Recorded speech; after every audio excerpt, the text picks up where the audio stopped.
È importante sottolineare che se i russi riuscirono alla fine a sfondare, dovettero, dopo un mese di lotta, rinunciare a cozzare contro l'invalicabile barriera alpina e premere sulle linee tedesche.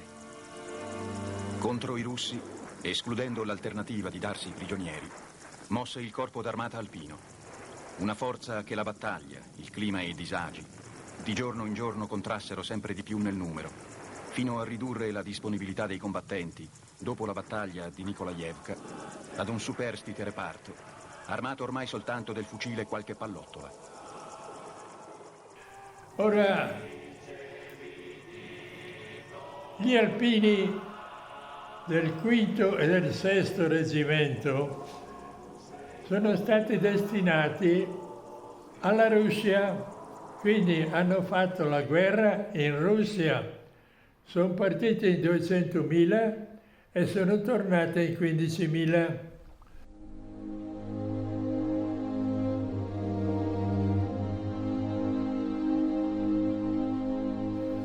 Adesso a Brescia si festeggia Nikolajevka, che non è una vittoria, io almeno la chiamo, è una mancata sconfitta, perché il ripiegamento di tutta l'armata, non solo italiana, anche tedesca, rumena, c'era dentro di tutto, arrivato al ponte di Nikolajevka,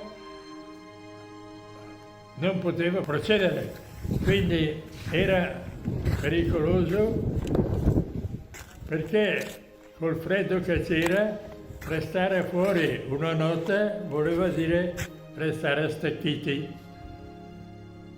Il generale, comandante della divisione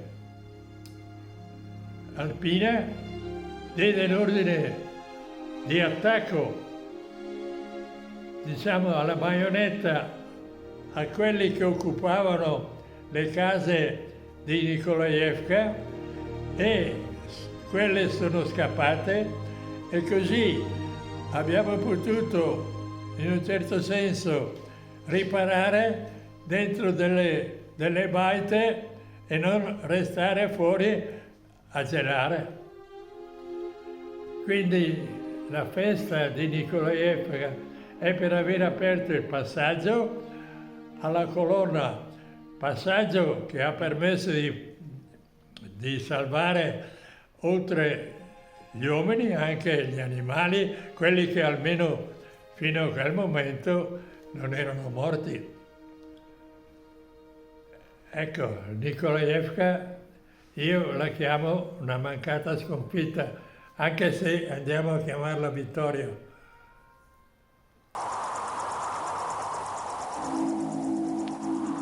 La marcia delle nostre colonne proseguì, quasi parallela, tra infiniti tormenti e violenti combattimenti, fino a Novogorgevka. Lì, attaccati da tutte le parti, i superstiti formarono due colonne. Una con alla testa la tridentina, in direzione di Malachieva e Arnautovo, raggiungerà a fine gennaio 1943, dopo aver subito l'ultima carneficina a Nikolajevka, Shebekino, uscendo finalmente dalla sacca. Ecco perché anche adesso, nelle proporzioni, diciamo, della guerra fra nazioni, c'è la reazione di uno, reazione dell'altro, e dopo alla fine non si capisce se ha sbagliato uno, se ha sbagliato l'altro, se è cominciato prima questo o se è cominciato prima quell'altro. Lì a Gaza è terribile, milioni di individui lasciati lì a morire, ma non si può, però è diventata brutta la guerra e potrebbe anche peggiorare. Finirà che vince la Russia, finirà che vince la Germania. Io dico personalmente, l'America non può perdere, poi il resto non lo so. Io, quando sono partito, ero dipendente dell'amministrazione provinciale e l'impiego è rimasto sospeso perché sono partito per servizio militare. Rientrando trovavo il mio posto. Questo però è diventato difficile perché, finita la guerra, a comandare la provincia erano i compagni comunisti, i quali naturalmente non mi volevano far rientrare. Allora il segretario generale, che mi conosceva bene, mi ha fatto diventare ragioniere dell'ospedale psichiatrico.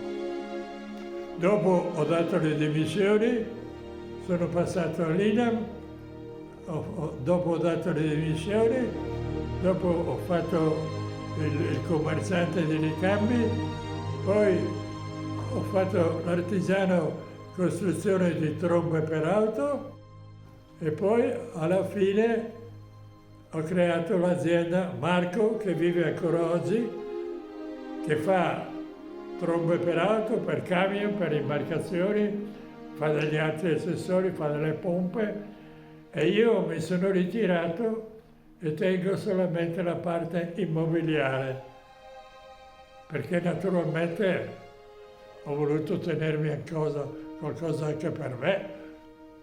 Ecco, la storia purtroppo non vorrei che si ripetesse per il dolore e le perdite delle popolazioni e dei bambini.